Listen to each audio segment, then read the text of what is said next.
कैसे हो मेरे प्यारे दोस्तों। आज हम सीखने वाले हैं कंप्लीट स्क्वायर मेथड और क्वाड्रेटिक इक्वेशन के रूट्स निकालने का फॉर्मूला।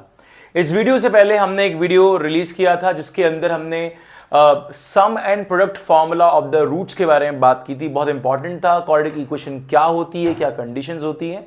एक वीडियो में इसके बारे में बात कर चुके हैं। तो ये सेकंड वीडियो है, पार्ट 2 है क्वाड्रेटिक इक्वेशन का। तो सबसे पहले हम सीखेंगे कंप्लीटिंग स्क्वायर मेथड। बहुत जरूरी है, सिर्फ क्वाड्रेटिक के अंदर नहीं, आपके इंटीग्रेशन चैप्टर के अंदर भी ये काम आता है, कंप्लीटिंग स्क्वायर मेथड।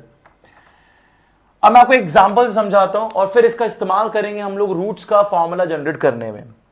देखिए यहां पर मान के चलें एग्जांपल आपके पास है x square plus 6x। Okay, अब सबसे पहले तो हम ये देखते हैं कि होता क्या है p प्लस क्यू का होल स्क्वायर। अगर हम ध्यान से देखें p प्लस क्यू का होल स्क्वायर तो ये होता है P square plus 2pq plus Q square.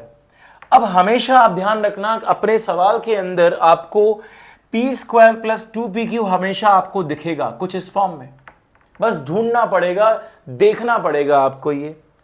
अब यहां पर अगर कंपेयर करें, हमेशा ध्यान रखना p बराबर आपका हो जाएगा x, तो ये हो गया पी स्क्वायर, तो उस हिसाब से ये हो गया p का स्क्वायर प्लस। अब दूसरी चीज जो आपको करनी है, देखो ये p तो दिख ही गया आपको यहां से, अब 2 और q, तो आपको करना होगा कि हर बार इस टर्म के अंदर, लीनियर टर्म के अंदर 2 से मल्टीप्लाई और 2 से डिवाइड कर देना, और उसके अलावा जो x है उसको तो आप एज इट इज रखोगे ही रखोगे। तो आप ध्यान से देखो तो क्या मिल गया, ये बन गया p स्क्वायर, x को p माना तो p स्क्वायर प्लस 2pq, तो ये हो गया p, ये हो गया q।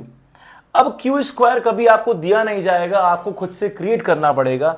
तो इसी चीज को मैंने ऐसे लिखा और फिर मुझे समझ में आया q इज 6/2, यानी q की वैल्यू है 3, तो बस यहां पर 3 स्क्वायर ऐड करना है, 3 स्क्वायर सब्सट्रैक्ट करना है। तो दोस्तों ये बन गया आपका कंप्लीट स्क्वायर, और ये है क्या, ध्यान से देखें तो p square plus 2pq plus Q square, यानी कि ये बन चुका है आपका p plus Q x plus 3 का होल स्क्वायर माइनस 3 स्क्वायर। तो ये इस फॉर्म को हमने perfect square minus perfect square की फॉर्म में कन्वर्ट किया है। अब इसी चीज का इस्तेमाल करेंगे हम लोग। देखो ये तो काम की ही टेक्निक है, मैंने जैसा आपको बोला इंटीग्रेशन के अंदर बहुत सारे सवाल इस चीज पर बेस्ड होते हैं, तो ये काम का है। अब दूसरी चीज, अब इसके बाद इसका जो यूज है हम रूट्स का फॉर्मूला निकालने में देखेंगे। तो देखिए यहां पर क्वाड्रेटिक इक्वेशन क्या है, ax square plus bx plus c बराबर 0। अब जैसा हमने बोला कि ये क्वाड्रेटिक तब बनेगी जब a नॉट इक्वल टू 0 हो। अब मैं यहां पर सबसे पहले क्या करूंगा, ध्यान से देखना, इसी प्रोसेस को कंप्लीटिंग स्क्वायर मेथड भी समझना है यहां से, कि हमेशा याद रखो कंप्लीटिंग स्क्वायर मेथड के लिए एक्स स्क्वायर का कोएफिशिएंट हमेशा 1 बनाओ। इसको 1 बनाने के लिए मुझे डिवाइड बाय a करना पड़ेगा, लेकिन डिवाइड बाय a मैं तभी कर सकता हूं जब a 0 ना हो, तो लिख ही दिया है a 0 नहीं है। तो दोनों ही बातें आपको बोल रही हैं कि क्वाड्रेटिक है तो a 0 नहीं होना चाहिए, डिवाइड करना है a से तो a 0 नहीं होना चाहिए। a से डिवाइड किया तो क्या बन जाएगा, ये x square plus b by a x plus c by a बराबर 0। आई बात समझ में।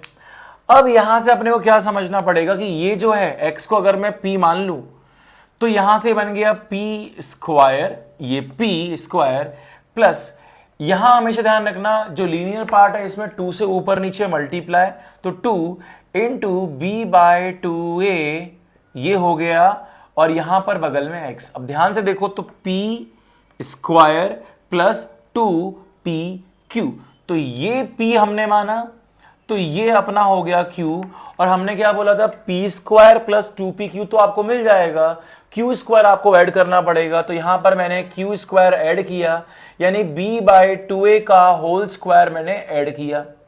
अब ऐड किया तो उधर भी इक्वेशन की दूसरी तरफ ऐड करना पड़ेगा, बैलेंस करने के लिए दोनों साइड पर ऐड करना पड़ता है, जैसा हमने पिछले एग्जाम्पल में किया था।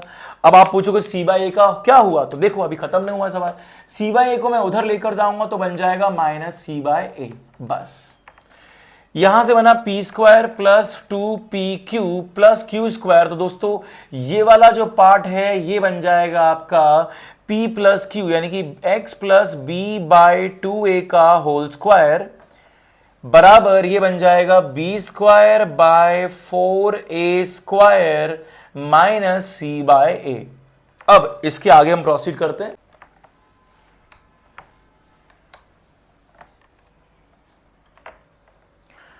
तो दोस्तों इस इक्वेशन को मैंने कन्वर्ट किया x plus B bye 2a का होल स्क्वायर, और यहां से हमने पाया कि ये बनेगा B square by 4a² minus C by A. अब इस फॉर्मूले को मैं बार बार यूज करने वाला हूं, फिलहाल तो मैं सिर्फ क्वाड्रेटिक फॉर्मूला का इस्तेमाल करने के लिए यूज करूंगा इसको। यहां पर ऊपर नीचे इसको अगर आप एलसीएम लो, देखो बहुत सिंपल है, ये 4a² है, मुझे डिनोमिनेटर सेम बनाना होता है, हमेशा ध्यान रखना। तो मैंने एक काम किया, इस टर्म के अंदर ऊपर नीचे 4a मल्टीप्लाई किया, तो नीचे क्या बना 4a इंटू ए, 4a²। देखो डिनोमिनेटर सेम इसलिए बनाना पड़ेगा ताकि मैं न्यूमरेटर के साथ डायरेक्टली डील कर सकूं। अब कर सकते हो b² माइनस 4ac, ओके। और ये क्या बन गया x plus B by 2a का होल स्क्वायर। आखिरी स्टेप पर है दोस्तों हम लोग, और अब मैं यहां पर रूट लेने वाला हूं। जैसे ही आप यहां पर रूट लोगे तो ध्यान रखना एक बात को हमेशा, कि जब भी वेरिएबल का रूट लो तो प्लस माइनस साइन जनरेट होता है। लॉ लिख लेना कि जब भी वेरिएबल का रूट लेते हैं, वेरिएबल का इवन रूट, और रूट नहीं इवन रूट लें तो प्लस माइनस साइन लगाएं। नीचे लिख दे रहा हूं टर्म्स एंड कंडीशंस अप्लाई। अब ये क्या बात लिख दी, लॉ भी लिख दे रहे हो, टर्म्स और कंडीशन भी लिख रहे हो, मतलब ये करना है। लेकिन कई बार आपको प्लस साइन हटाकर केवल माइनस साइन लेना पड़ता है, कई बार केवल माइनस साइन लेना पड़ता है, तो घबराने वाली बात नहीं है। फंडामेंटल लॉ को याद रखो, और जब प्लस और माइनस इस तरह के केसेस बनेंगे, टर्म्स और कंडीशन को हम टाइम के साथ सीखते जाएंगे, इसमें कोई जल्दीबाजी नहीं करना, बार बार काम आने वाला है, बार बार लिखेंगे इसको। तो यहां पर इसका मतलब क्या हो, मैंने लिखा plus minus under root of b² minus 4ac, और नीचे क्या बन गया 4 का रूट 2, a² का रूट a। और वेरिएबल क्या था, मेनली हमारा वेरिएबल x था, तो जब भी वेरिएबल पार्ट का रूट लो तो प्लस माइनस साइन लगा दो। अब इसके बाद आखिरी स्टेप, इसको मैं इधर लेकर जाऊंगा,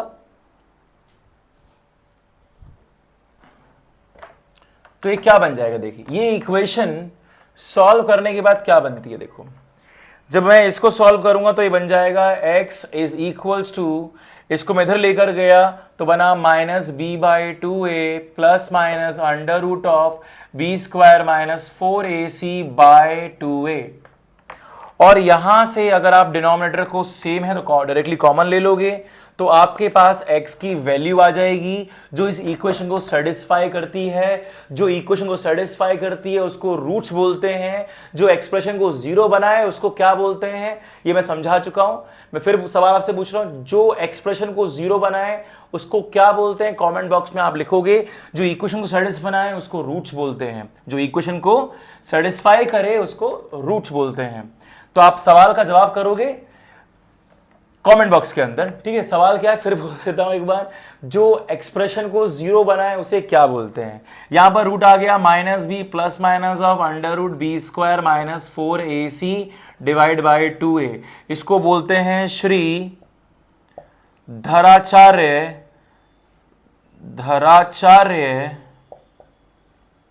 मेथड, ठीक है, सूत्र फॉर्मूला या फिर क्वाड्रेटिक फॉर्मूला। स्पेलिंग गलत हो सकती थोड़ी बहुत, एनीवे। तो ये हुआ रूट निकालने का फॉर्मूला। अब रूट निकालने का फॉर्मूला लिखा क्यों, आपने तो बचपन में सीखा था कि सर फैक्टराइजेशन मिडिल टर्म को स्प्लिट करो, आंसर आ जा रहा था, मौज मस्ती में जीवन कट रहा था, फिर इसकी क्या जरूरत पड़ी। देखो क्यों जरूरत पड़ी। अब मैं आपको ऐसा सवाल दूंगा जिसको आप चाहो तो पूरा जीवन लगा के स्प्लिट कर लो, आंसर आएगा ही नहीं। जैसे कि x² माइनस 2x माइनस 1 कर लो स्प्लिट, जितना करना होगा ही नहीं स्प्लिट करके। और तुम्हें लग रहा है कि सर स्प्लिट करके आंसर निकाल लिया है, तो आप टेलीग्राम ग्रुप का लिंक है डिस्क्रिप्शन बॉक्स में, वहां मुझे शेयर कर देना, ठीक है। अब यहां पर अच्छा, वैसे मेरा पर्सनल मैं आपको बता देता हूं, टेलीग्राम ग्रुप का जो लिंक है, जो चैनल का नाम है वो है JEE मैथ्स आदित्य, ये ग्रुप का नाम है, तो आप सर्च करके ढूंढ सकते हो। मेरा पर्सनल यूजर नेम है MATHEGICIAN, मैथेजिशियन। ये मेरा पर्सनल अकाउंट है, ये ग्रुप का अकाउंट है, ठीक है। तो जहां आपको कंफर्टेबल हो वहां पर आप कर दीजिए। अब इसके रूट्स निकालने का तरीका, अब मैं क्या करूंगा, यहां पर श्रीधराचार्य फॉर्मूला लगाऊंगा। सबसे पहले ए क्या है, coefficient of x square, b क्या है, कोएफिशिएंट ऑफ एक्स, सी क्या है, कांस्टेंट टर्म। ये आया समझ में। अब इससे होगा क्या, अब मैं सीधा फॉर्मूला लगाऊंगा, x बराबर माइनस बी, बी बराबर -2, फॉर्मूला क्या है, माइनस बी, तो इसका माइनस टाइम्स 2, फॉर्मूला बगल में लिख देना, minus b plus minus under root b square minus 4ac by 2a। तो ये हुआ माइनस बी, मतलब minus times of minus 2 is 2, plus minus of under root -2 का square -4 into a into c divide by 2 into a 2 into 1। यहां से roots निकलेंगे आपके, x बराबर 2 plus minus of -4 into 1 -4, -4 into -1 4, 4 plus 4 8, ये बनेगा रूट ऑफ 8। मैं आपको दिखा देता हूं रूट ऑफ 8 कैसा होगा। रूट ऑफ 8 होगा 4 इंटू 2, यहां से रूट ऑफ 4 बनेगा 2 रूट 2, ठीक है। तो बनेगा 2 रूट 2 डिवाइड बाय 2, अभी बनेगा 2/2 1 प्लस माइनस ऑफ रूट 2। अब आप खुद सोचिए कि अगर ये स्प्लिट होता तो क्या आपने कभी ग्रेड 8 9 10 में जब स्प्लिट किया था तो क्या इरेशनल नंबर्स, इरेशनल रूट्स आपके आए थे? नहीं, इस तरह के रूट्स नहीं आते। आपके इंटीजर में रूट्स आए थे या फ्रैक्शनल रूट्स आए थे, लेकिन इस तरह के रूट्स आपके कभी नहीं आए थे। दो रूट्स हैं, एक है 1 प्लस रूट 2, एक है 1 माइनस रूट 2। तो आई होप गाइज आपको समझ में आया हो कि क्या होगा इसका आंसर।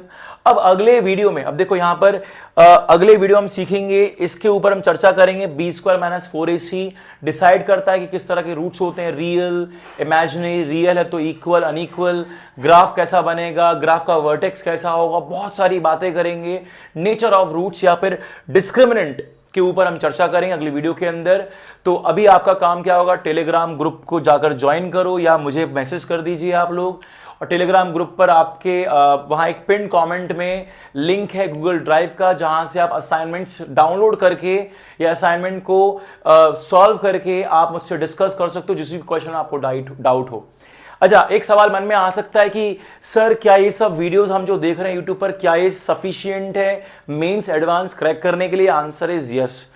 तो फिर एडवांस के लिए क्या इतना काफी है जो हम पढ़ रहा हूं? देखो यहां पर थ्योरेटिकली काफी है इतना, लेकिन एडवांस तक पहुंचने के लिए बहुत सारी प्रैक्टिस करनी पड़ेगी और थोड़ा आपको ट्रस्ट रखना पड़ेगा मेरे ऊपर, अपने ऊपर भी ट्रस्ट रखना पड़ेगा। मैं आपको एडवांस तक लेवल के क्वेश्चन भी करवाऊंगा, लेकिन इस वक्त अगर मैं आपको एडवांस के सवाल करवा दूं तो उससे होगा ये कि आपका दिमाग तैयार ही नहीं है वो ग्रेस्प करने के लिए।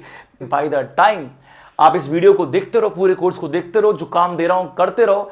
मैं एक पूरा सिलेबस जब थ्योरेटिकल पार्ट खत्म हो जाएगा तो इसके ऊपर बहुत सारे अच्छे अच्छे क्वेश्चन लगाएंगे हम लोग और उन क्वेश्चन से लर्निंग करेंगे। आपको किताबें बताऊंगा, वो भी आपको करना पड़ेगा। तो आज के लिए इतना ही। आई होप मेरी बात आपको समझ में आई हो। तो अपनी तैयारी लगे रही है मेरे दोस्तों। और अब इसके बाद अगली वीडियो, जैसे मैंने आपको बोला, डिटर्मिनेंट्स और नेचर ऑफ रूट्स के बारे में बात करेंगे। आज के लिए इतना, जिंदाबाद। मिलते हैं अगली वीडियो के अंदर।